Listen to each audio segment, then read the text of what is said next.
Bonjour déjà. J'espère que vous allez bien.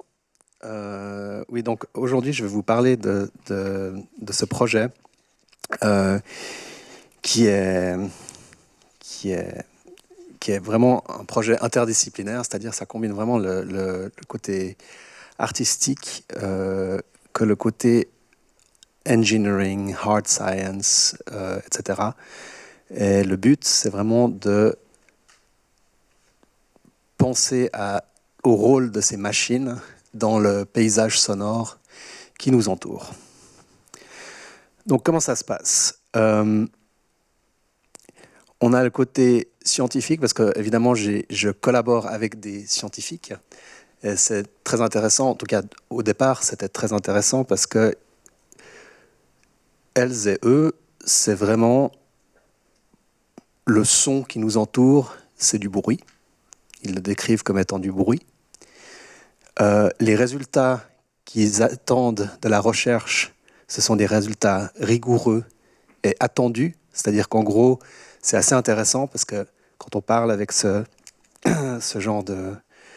Enfin, avec ces scientifiques, ce qui est assez intéressant, c'est qu'ils savent à peu près déjà à quoi s'attendre avant même de commencer à faire leurs recherches.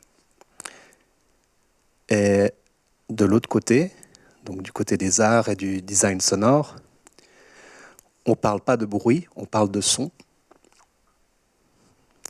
Et nos résultats sont expérimentaux et totalement inattendus. Donc ça a été un sacré challenge de mettre ces deux mondes ensemble.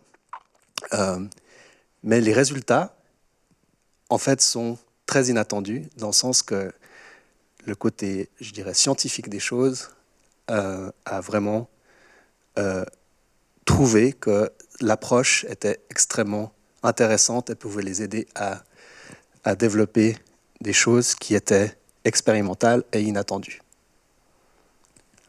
Donc voilà, ce projet, à l'écoute des machines, c'est une collaboration entre les domaines de l'ingénierie hydraulique, ingénierie machine industrielle, et les arts et le design sonore.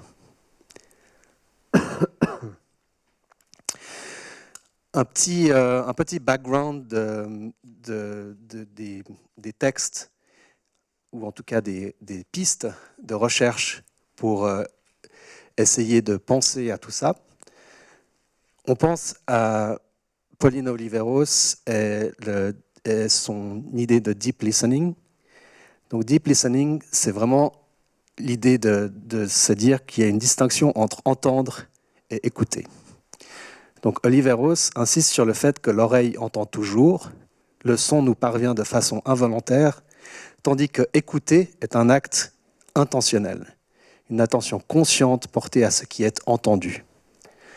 Donc on distingue deux modes d'attention dans l'écoute profonde, l'attention focale, qui se concentre sur un son, un détail, un timbre, un micro-événement, et l'attention globale, c'est-à-dire élargir l'écoute à l'ensemble du champ sonore, incluant l'arrière-plan, les bruits périphériques, le silence et les résonances. Donc ce projet, dans le cadre de ces pistes de recherche, c'est d'implémenter ces méthodes d'écoute dans un contexte industriel. En discuter avec les opérateurs, les scientifiques, les habitants et les habitantes autour de ces sites industriels. Ceci mène à une conscience approfondie, en anglais expanded awareness, de notre environnement sonore, altérant les sons des machines ou turbines, l'alternance entre le silence relatif de ces dernières, quand elles sont en arrêt, et le son qu'elles en dégagent quand elles sont en marche.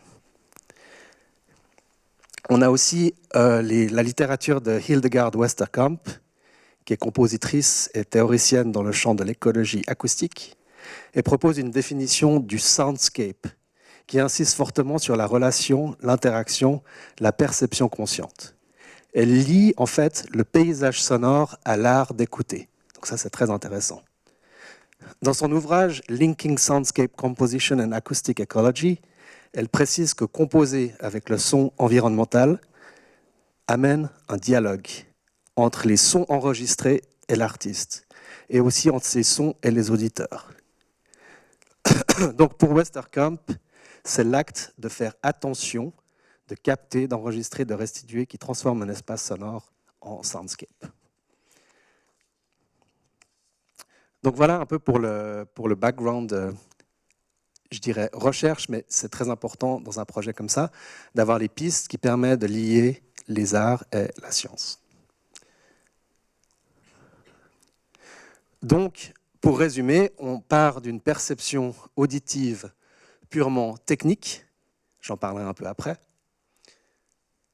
à une pratique d'écoute active, avec ce principe d'awareness, être conscient de ce qu'on entend, de ce qu'on écoute, etc.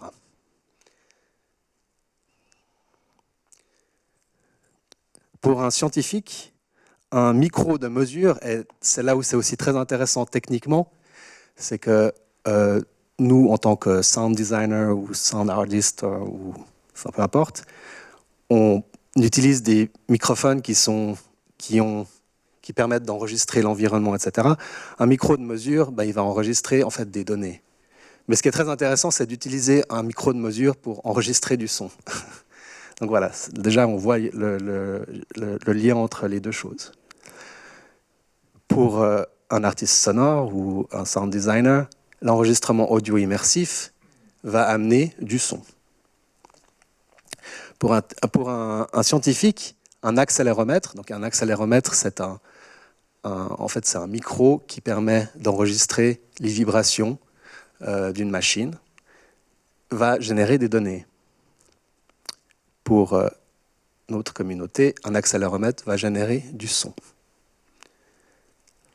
Une machine, pour un scientifique ou un opérateur, parce qu'il y a aussi les opérateurs dans l'histoire, mène à l'accomplissement d'une tâche précise. Pour, de l'autre côté, une machine est en fait une identité sonore. Et c'est ça qui est très important, c'est de penser vraiment à comment un patrimoine industriel contribue à l'identité sonore d'une région.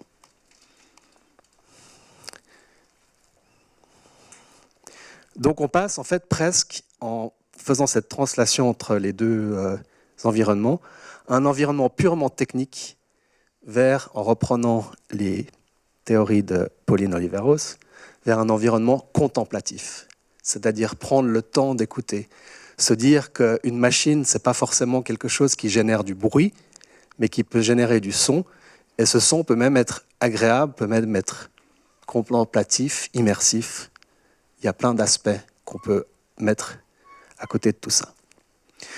Donc pour le projet, on a développé un protocole d'écoute en reprenant en fait les topologies notamment de Westerkamp, mais aussi la topologie de Leylandi dans un projet qui s'appelle Ears, qui en fait classifie plusieurs types d'écoute et plusieurs types d'environnement. Donc on part, dans ce cas-là, j'utilise l'exemple de Constellium, qui est une des plus grosses aciéries en Suisse et en Europe. Je crois d'ailleurs que c'est même la seule aciérie en Suisse qui reste et qui fait des choses complètement incroyables. On commence avec le soundscape. Donc écoutons ce que donne le soundscape.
qu'est-ce qu'on a ici pour celles et ceux qui sont impliqués avec le DA, c'est enregistré juste en dehors en fait, de Movimax.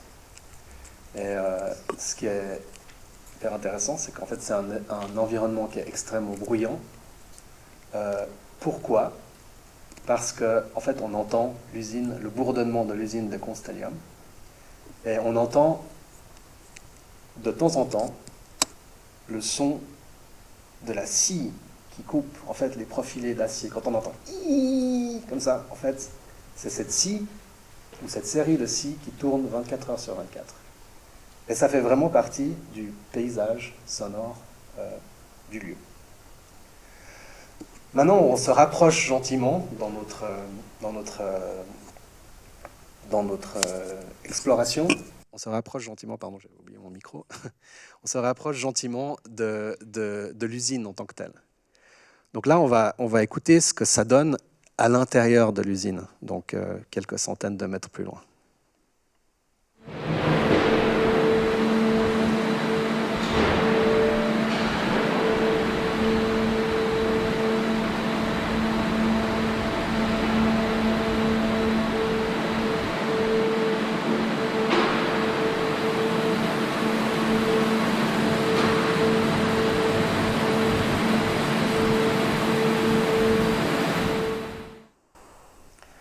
Ensuite, évidemment, on est tenté de se rapprocher de la machine en tant que telle. Donc on va se donner l'impression de qu'est-ce que la machine fait.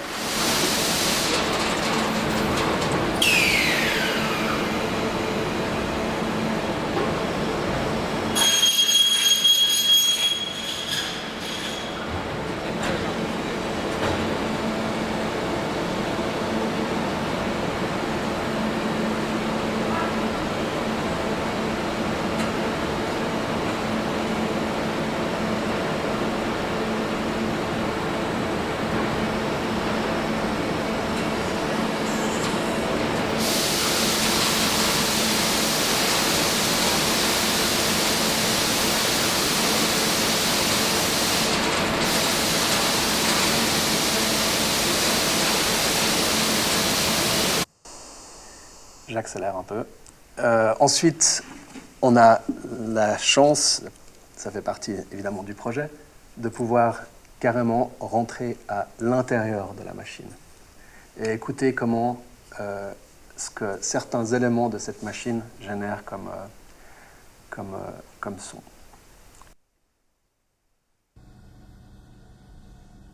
Là, la machine est à l'arrêt.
On entend déjà de plus en plus les patterns de la machine en tant que telle. Et ensuite, on peut aller encore plus loin pour carrément entendre la vibration de la machine en tant que telle, en utilisant ces fameux accéléromètres. Alors, très brièvement, ça donne ceci.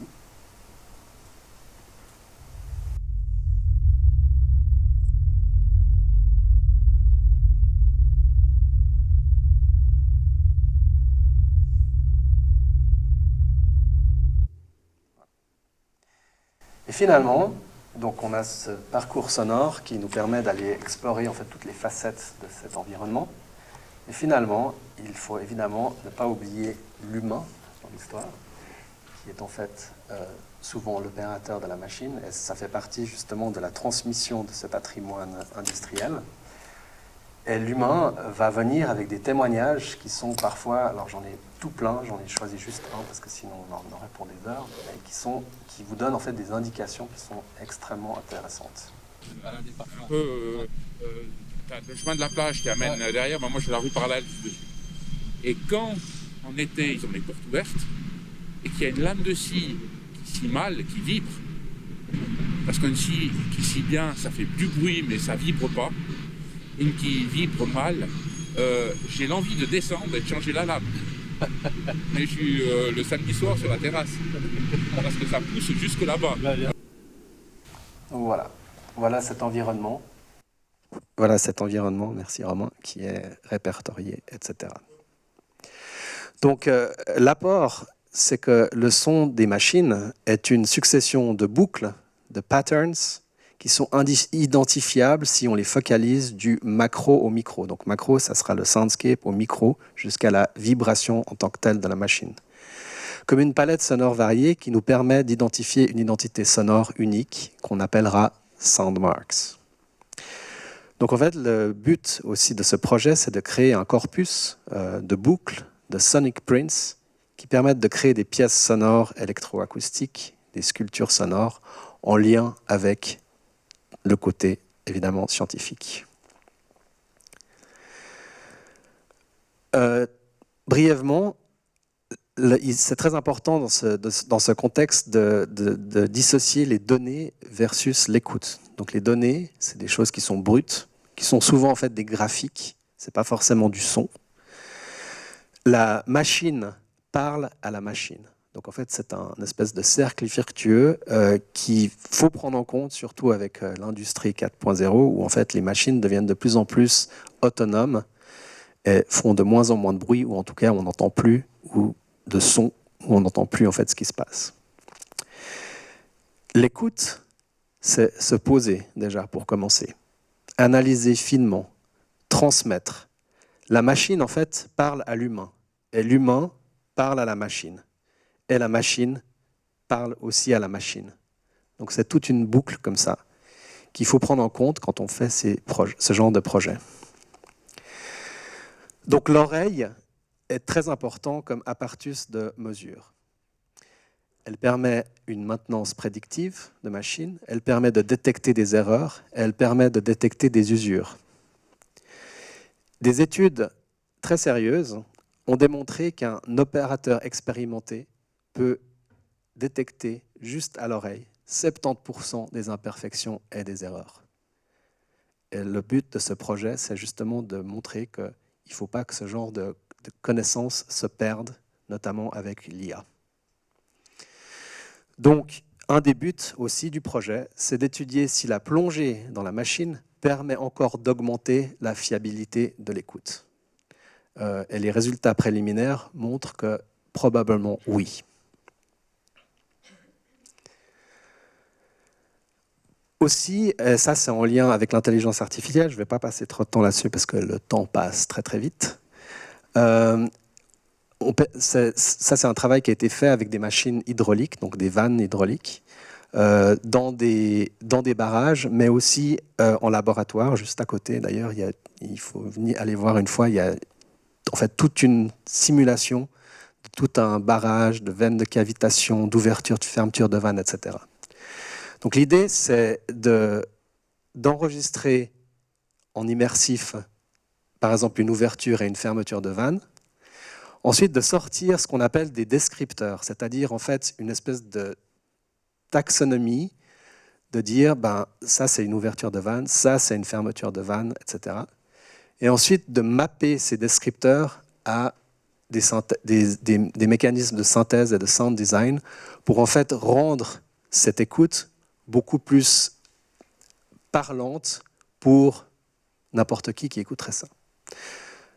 Un exemple, ça c'est l'ouverture et la fermeture d'une vanne d'un barrage qui est ensuite, dont les descripteurs sont sortis et ensuite sonifiés ou sonorisés.